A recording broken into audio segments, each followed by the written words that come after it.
Hello, children. Wishing you all a very, very happy Janmashtami.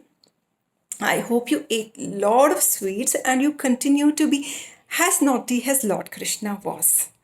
Let's listen to some facts about Krishna before I start my story on Krishna birth. Lord Krishna was the eighth incarnation of Lord Vishnu. He was also the eighth son of his mother. He was born on the eighth day of Krishna Paksh, which typically falls in the month of August, which is again the eighth month of the year.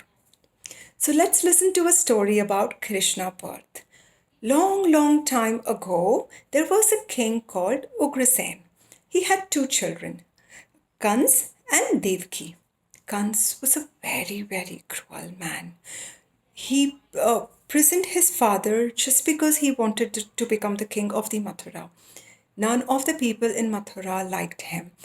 All he thought every time was how to become more powerful without really understanding the people and helping them. He got his sister Devki married to Vasudev.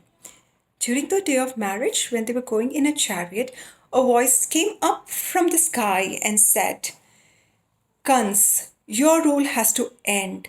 The person who will kill you will be the eighth son of Devki. On hearing this, Kans was extremely angry and he just wanted to kill away Devki. Vasudev pleaded to Kans and said, Please don't kill Devki and me. We will hand over all our children to you, and that is our promise. But Kans would still not listen. He decided to put both Devki and Vasudev in a prison, and he locked them up on the day of the marriage into the prison.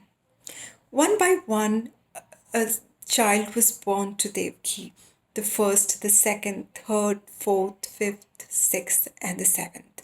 Every time the child was born, Kans would come to the prison, take the child, and kill away the child. Devki and Vasudev were extremely upset. This time, Devki was carrying in for the eighth time, and the eighth baby was about to be born. Kans was, of course, sleepless and he wanted to kill the eighth baby. That was the only vision that he had in his mind.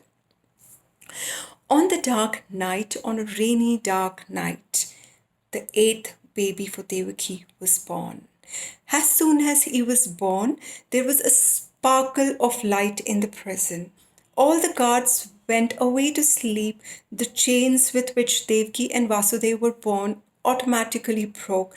The locks in the prison opened up, and a voice came from the light and said to Vasudev, Take the little baby across the river Yamuna to Gokul and hand it over to Yashoda and swap there. They have a baby girl born. Swap that baby and bring the baby in here in the prison.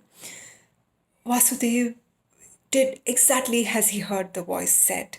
He picked the baby, gave it a final, he gave a final goodbye to the baby, and he started walking out. And as he walked out, he noticed the guards were asleep, the locks opened, and he just started to walk.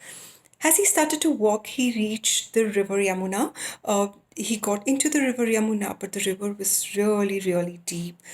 As he started to go a little ahead into the river, he was covered half with water and almost till his shoulder he was covered with water.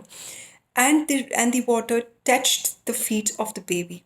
As soon as the water touched the feet of the baby, she just calmed down, and the river and the water flow just came down, giving way to Vasudev to go ahead. And he also noticed that there was a snake. He got worried the moment he saw a snake, but he realized that the snake came to him only to protect the baby and was like an umbrella above the baby. Yes, the snake was nothing but a Sheshnag, the king of all the snakes, and it came to protect the baby from the rain and the thunderstorm. He walked further, he reached the village Gokul, and as soon as he reached there, his aim was to reach Yashoda's house and and swap the baby with the baby girl that was born there. He noticed everybody in the village was sleeping since it was late night. He silently entered Nanda's and Yashoda's house and looked at the baby girl next to Yashoda. It seemed like she was waiting for his arrival. She quickly opened her eyes and started to smile at Vasudev. Vasudev scooped the baby from there and kept his baby boy next to Yashoda and carried the baby girl and back to the prison. He started his journey and he realized that this Shishnak continued to be with him and protect the baby till he reached the prison.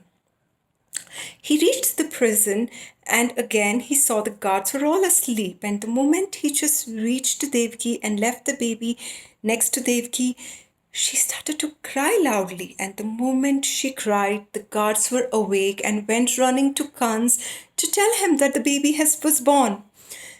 The furious Kans came running to the prison, picked the baby up, and said he's going to smash it to death. As soon as he picked the baby and threw it in the sky, the baby flew away into the sky. And she was goddesses Lakshmi, also known as Yoga Maya. And she laughed at Kans and said, "The person who is going to kill you is already born, and he's going to kill you very soon, and you will not be able to find him." Kans was very, very petrified on hearing this. But he heard the voice pretty loud and clear, and she disappeared in the sky. The little boy now reached Gokul. He was named as Krishna by Yashoda and Nanda, and he continued his childhood in Gokul along with the rest of the children. So, this is the story of Krishna's birth. I hope you continue to enjoy listening to my stories. But remember, whenever I listen to the Krishna story, I truly believe that something nice is always going to happen. And believe there's something nice that's definitely going to happen in your life. And make sure you continue to enjoy the sweets and make sure you spread as much happiness and joy into everybody's life. Thank you so much.